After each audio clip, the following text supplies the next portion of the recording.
My name is Paige Harrison, and 3 months ago, my mother slapped me across the face at my sister's wedding because I refused to give my sister my $2 million penthouse. Not borrow, not share, give. In front of judges, lawyers, bankers, 200 guests. My mother held out transfer papers during the wedding reception like it was part of the ceremony itself. And when I said no, her hand hit my face so hard my diamond earring flew across the marble floor. The entire ballroom went silent. Music stopped. Champagne glasses froze halfway to people's lips. And my sister, the bride, just stood there smiling because she thought she had already won. What none of them knew was that my grandmother had spent the last 3 years secretly preparing for this exact moment. And 1 hour later, the woman my mother told everyone was confused, senile, and too sick to leave her care facility, walked into that ballroom with a lawyer and documents that destroyed my family forever. But to understand why my mother was so desperate for my penthouse, you need to understand what it meant to be a Harrison daughter. Because in my family, love was never free. It was earned, and even then, it could be taken away instantly, especially if you were me. I learned that when I was 8 years old, my sister Madison spilled red nail polish across the white carpet in our Beacon Hill home. My mother walked into the room, looked at the stain, and somehow blamed me. Paige should have been watching her. That was the first rule of our family. Madison made mistakes. I paid for them. By 13, Madison had already learned how to weaponize tears. At 15, she wrecked my father's Mercedes after sneaking out to a party. My father told the insurance company the car had been stolen. Then he grounded me for setting a bad example. I remember standing in the kitchen that night staring at him. Dad. I wasn't even there. And he looked me directly in the eye and said something I would never forget. You're the older sister. You should have known.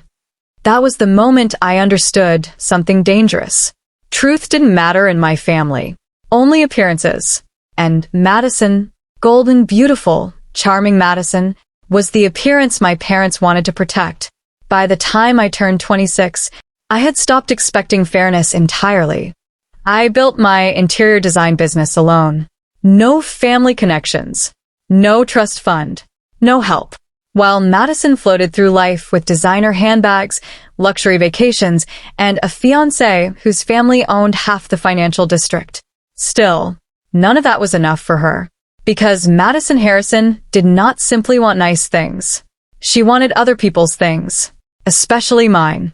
And unfortunately for her, my grandmother Eleanor loved me for reasons my family never understood. Not because I was smarter. Not because I was more successful, but because I showed up.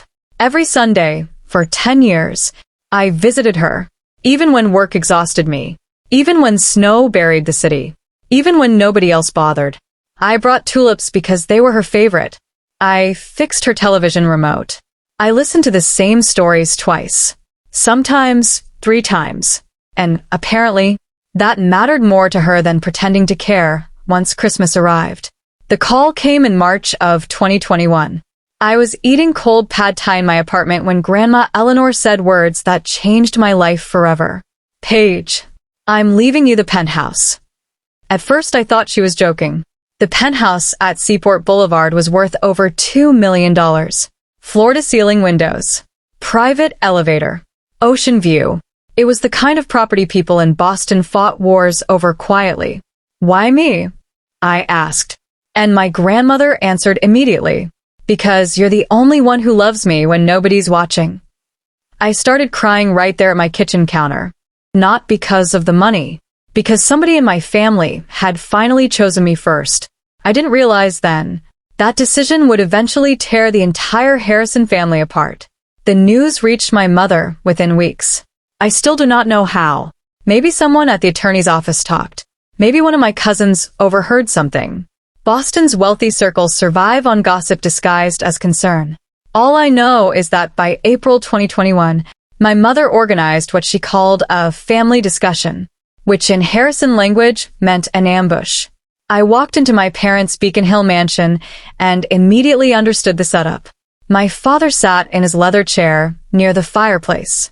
My mother sat perfectly poised on the cream sofa. And Madison leaned elegantly against the piano like she was posing for a magazine cover. 3 against 1. Same as always. Paige, my mother said softly, we're worried about Grandma Eleanor's mental state. Mental state. Interesting phrase for a retired Harvard law professor who still corrected newspaper editors for legal inaccuracies. She seems fine to me, I answered. My father folded his hands together carefully. Leaving a $2 million property to only one grandchild is irrational. No, I said quietly. It's intentional. Madison sighed dramatically. It's just unfair. I barely had time to visit Grandma because of work. Work. My sister had never kept a job longer than 8 months in her life. But facts had never mattered much inside our family. The fair thing, my father continued, would be selling the property and dividing the money equally. I stared at him. Richard Harrison. The man who missed my graduation for a golf tournament. The man who once forgot my birthday for 3 straight years. Suddenly, he cared about fairness. I'm not selling anything, I said. And the atmosphere in the room changed instantly. Cold. Sharp. Dangerous. My mother's smile disappeared. Then you should prepare yourself for consequences. I didn't understand what she meant at the time. I would soon. Within months, I disappeared from the family completely.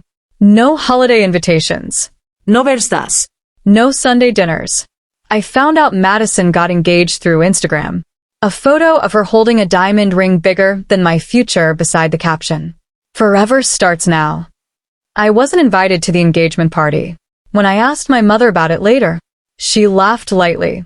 Oh, sweetheart, we assumed you'd be uncomfortable around Tyler's family. Translation.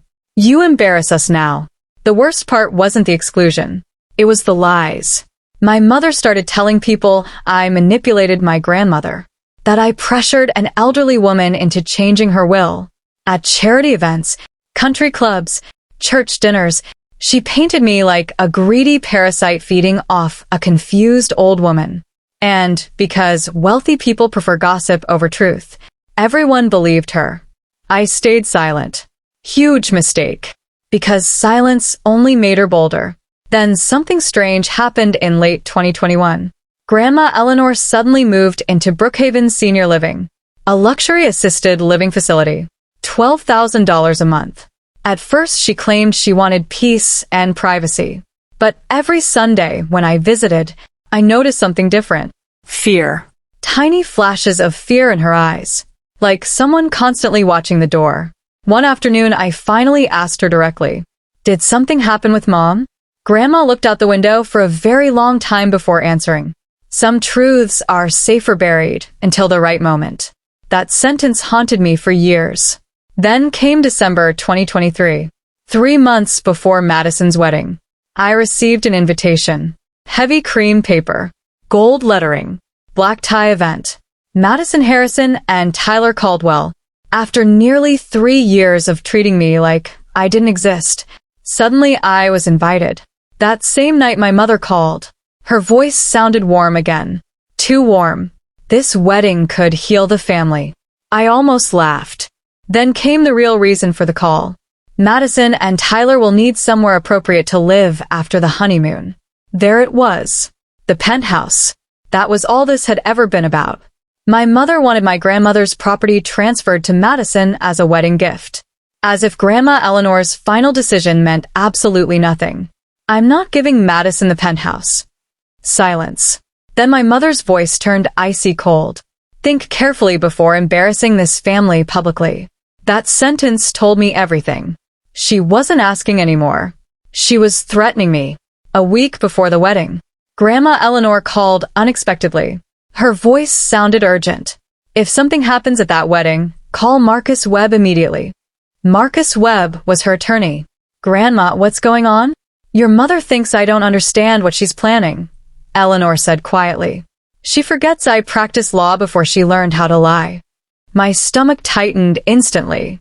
Grandma, I've prepared everything, she whispered. If you need the truth, Marcus has it. Then she hung up. I barely slept the night before the wedding. Something felt wrong. Not emotionally wrong. Strategically wrong. Like my mother had been planning something for much longer than I realized. March 15th, 2024. The Fairmont Copley Plaza glittered like a palace built for rich people to admire each other. Crystal chandeliers. White orchids. Champagne towers. 127 guests. Judges. Partners at elite law firms. Doctors. Old Boston families. My mother's audience. I wore a navy blue gown simple enough not to attract criticism but elegant enough not to embarrass her. Because even then, a part of me still feared disappointing her. That's the sad thing about toxic parents. Even after they hurt you repeatedly, some small part of you still wants their approval. Madison approached me during cocktail hour. Beautiful. Perfect. Cold. Did you bring the paperwork? I blinked. What paperwork? The transfer documents for the penthouse. My stomach dropped. They truly believed I would surrender publicly. There are no transfer documents, I answered. Her smile cracked instantly. But Mom said. I don't care what Mom said. Madison leaned closer. You don't need that apartment. There it was. Not want. Need. According to Madison, only certain people deserved luxury. And I wasn't one of them. The penthouse belongs to me, I said calmly. For now, she whispered. Then she walked away. An hour later, the reception began. Dinner ended. Champagne flowed. The jazz band played softly. Then my mother took the microphone. I felt dread crawl up my spine immediately. Tonight, Victoria Harrison announced proudly, is about family, generosity, and new beginnings. Waiters rolled a small table onto the dance floor. And sitting on that table were legal documents. My documents.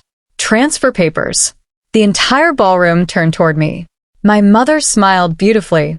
Paige has something special she'd like to give the bride and groom. My heart started pounding violently.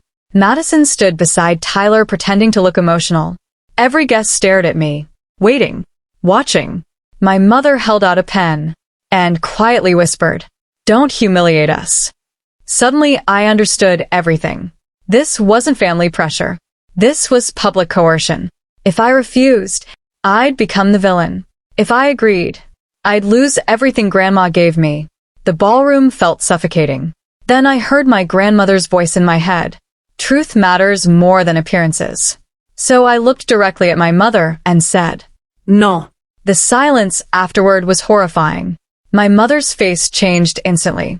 Not embarrassment. Rage. Pure rage. You selfish little bitch, she hissed. And then, she slapped me. Hard. My earring hit the marble floor and slid beneath a table. Gasps exploded across the ballroom. Madison looked shocked for exactly half a second before hiding it. My father stood frozen. Nobody moved. Nobody defended me. Not one person. I slowly bent down, picked up my earring, and walked out. No tears. No screaming. Just one phone call. Marcus Webb answered immediately. I was wondering how long it would take, he said calmly.